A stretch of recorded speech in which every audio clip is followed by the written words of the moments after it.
Record দরপতনের মধ্য দিয়ে শুরু হয়েছে মার্কিন শেয়ার বাজারের চলতি সপ্তাহ। আজ সোমবার কয়েক সপ্তাহের মধ্যে সর্বোচ্চ দরপতন দেখেছে দেশটির শেয়ার বাজার। মার্কিন প্রেসিডেন্ট ডোনাল্ড ট্রাম্প শুল্কের ঘোষণা দেওয়ার পর বিশ্বের বিভিন্ন দেশের শেয়ার বাজারে রেকর্ড পতন হয়। এর প্রভাব পড়েছে আমেরিকাতেও। বার্তা সংস্থা রয়টার্স বলছে, কানাডা, মেক্সিকো ও চীনের পণ্যের ওপর শুল্ক আরোপ করে নির্বাহী আদেশ জারি করেছেন মার্কিন প্রেসিডেন্ট ডোনাল্ড ট্রাম্প। মঙ্গলবার থেকে মেক্সিকো ও কানাডার প্রায় সব পণ্যকে আমেরিকায় প্রবেশে 25% শুল্ক দিতে হবে। অপরদিকে চীনের পণ্যের ওপর আরোপ করা হয়েছে 10% শুল্ক।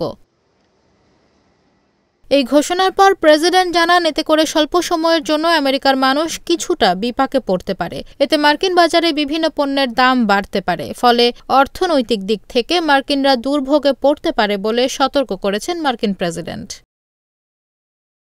নিজের সামাজিক যোগাযোগ মাধ্যম প্ল্যাটফর্ম ট্রুথ সোশ্যালে রোববার ট্রাম্প লেখেন, কিছু কষ্ট কি হবে? হ্যাঁ, হতে পারে, আবার নাও হতে পারে। তবে আজকের এই ত্যাগ ভবিষ্যতে কাঙ্ক্ষিত ফল বয়ে আনবে এবং আমেরিকা আবার মহান হবে। ট্রাম্প এই ঘোষণা দেওয়ার পরই বিশ্বের বিভিন্ন দেশের শেয়ার বাজারে দরপতন শুরু হয়। এর মধ্যে এশিয়ার বাজারও রয়েছে। একটি বাণিজ্য যুদ্ধের আশঙ্কা করছেন বিশ্লেষকরা। এরপর আজ সোমবার মার্কিন শেয়ার বাজারে দেখা যায় বড় দুটি সূচক ডাও ও S&P 500 উভয় ক্ষেত্রেই সূচক কমেছে 1%, আর নাসদাকে পতন হয়েছে 2%।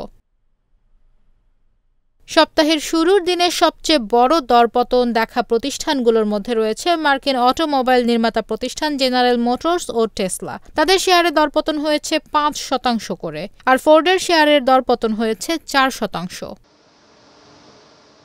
এর আগে বিভিন্ন দেশের শেয়ার বাজারেও একই চিত্র দেখা যায়। পতন হওয়ার গুরুত্বপূর্ণ সূচকগুলোর মধ্যে রয়েছে নিক্কেই ও হ্যাংসেং।